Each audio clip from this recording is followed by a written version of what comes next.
بسم اللہ الرحمن الرحیم۔ تو بھائیوں 71 میں تو یہ ہوا تھا کہ سلسلے توڑ گیا وہ سبھی جاتے جاتے، ورنہ اتنے تو مراسم تھے کہ آتے جاتے، اور 2 بھائی علیحدہ ہو گئے۔ لیکن جنہوں نے 1947 میں اپنے پیاروں کا خون بہتے ایک ساتھ دیکھا ہو، وہ کتنے عرصے علیحدہ ہو سکتے تھے اور ایک منحوس سے دوستی رکھ سکتے تھے؟ تو لامحالہ وہ ہوا جو ان نیچرل نہیں تھا بلکہ ہائیلی نیچرل تھا کہ دونوں بھائی بیٹھے اور انہوں نے پرانی رنجشیں بلا کے ایک دوسرے کو گلے لگا لیا، اور جیسے اقبال نے کہا کہ ملیں گے سینہ چاکانے چمن سے سینہ چاک۔ اور پھر انہیں احساس ہوا کہ یہ جو پتھر کے پجاری ہیں، یہ ان کے دل کتنے پتھر کے ہوتے ہیں کہ 1971 سے اب تک کی دوستی انہوں نے 2 دن کے اندر ایسے تباہ کی کہ اپنے آئے ہوئے مہمان کو گھر بھیجنا پڑ گیا۔ تو لامحالہ یہ ہوا کہ بنگلہ دیش نے جو ہے وہ سب سے پہلے سراج الدولہ کی طرح نکل کر بغاوت کر دی ICC سے، اور وہ باہر آ گیا۔ اب سب کی نظریں اس بات پہ تھی کہ پاکستان کیا کرتا ہے۔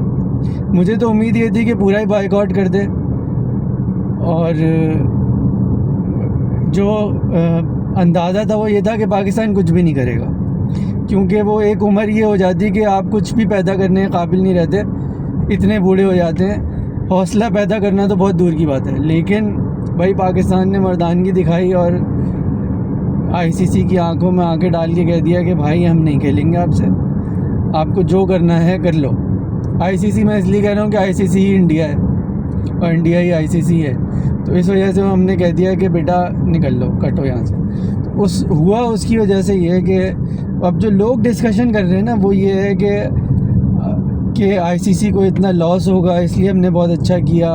انڈیا کے میچ کی ویلیو بہت ہے، اب انڈیا سوچے گا اس لیے ہم نے بہت اچھا کیا، ہم نے فائنینشیل ٹرمز دیکھنے کے بعد بڑا زبردست فیصلہ لیا، اب انڈیا ہرٹ ہوگا۔ میں اس کو اس طرح نہیں دیکھتا، میں اس کو اس طرح دیکھتا ہوں کہ آپ نے میرے بھائی کو اپنے گھر نہیں آنے دیا، تو میں آپ کے گھر کیسے جا سکتا ہوں؟ جو میرے خون کا رشتہ تھا، میرا بھائی تھا، جب آپ نے اس کو میرے گھر آنے سے منع کر دیا، تو آپ یہ کیسے ایکسپیکٹ کر رہے ہیں کہ میں آپ سے ہاتھ ملا لوں گا، میں آپ سے بات کر لوں گا؟ تو دراصل ایک تھپڑ بنگلہ دیش سے پڑا، تو ایک تھوڑا سا ہلکا تھپڑ ہم نے مار دیا، لیکن الحمدللہ مار دیا، اور اندازہ ہی ہوا کہ یہ پرانی رجیم کی طرح نہیں ہے، ان کے اندر تھوڑا زور سے تھپڑ مارنے کی صلاحیت موجود ہے۔ آج کا دن ایک اچھا پازیٹیو خوشگوار دن ہے۔ آج کے دن ہم نے دوبارہ ثابت کیا ہے کہ بھائی ہمارے اندر بھی گردن میں ایک سریا ہے، اور وہ کم سے کم انڈیا کے آگے جھکنے والا نرم سریا نہیں ہے۔ تو بہت زبردست ہو گیا۔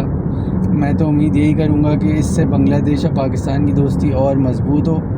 ہماری دعائیں ان کے ساتھ ہیں، اور انشاءاللہ ان کی دعائیں بھی ہمارے ساتھ ہوں گی، اور پھر ایک وقت ایسا آئے گا کہ ایک یونائٹڈ فیڈریشن کی طرح ہم لوگ پھر ایک دوسرے سے بہت قریب ہو جائیں گے، اور یہ جو گھر کے درمیان ہم نے دیواریں کھڑی کر دی ہیں، یا جو گھر کی باتوں کو کوئی گلی تک لے آیا تھا اور زخموں کو کھلا چھوڑ گیا تھا، وہ میرے خیال میں وہ عادت اب ہم ترک کر رہے ہیں۔ اب جو بھی گلے شکوے ہیں وہ ایک بھائی سے اس کے گھر جا کے اس کے پاس بیٹھ کے دوسروں کو سنائے بغیر ہوں گے، اور یہ دوستیاں اور مضبوط ہوں گی۔